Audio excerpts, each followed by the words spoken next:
নগাঁৱত ভয়ংকৰ পথ দুৰ্ঘটনা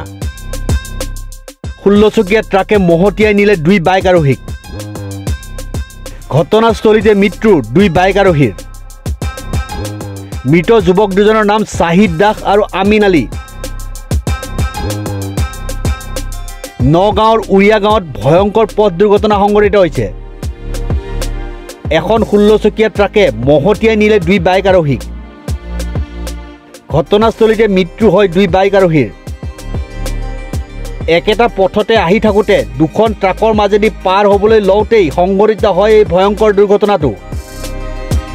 নিহত যুৱক দুজনৰ নাম শাহিদ দাস আৰু আমিন আলী বুলি জানিব পৰা গৈছে ঘটনাস্থলীত আৰক্ষী উপস্থিত হৈ মৃতদেহ দুটা উদ্ধাৰ কৰি মৰণোত্তৰ পৰীক্ষাৰ বাবে প্ৰেৰণ কৰে এই ঘটনাক লৈ অঞ্চলটোত তীব্ৰ চাঞ্চল্য বিৰাজ কৰিছে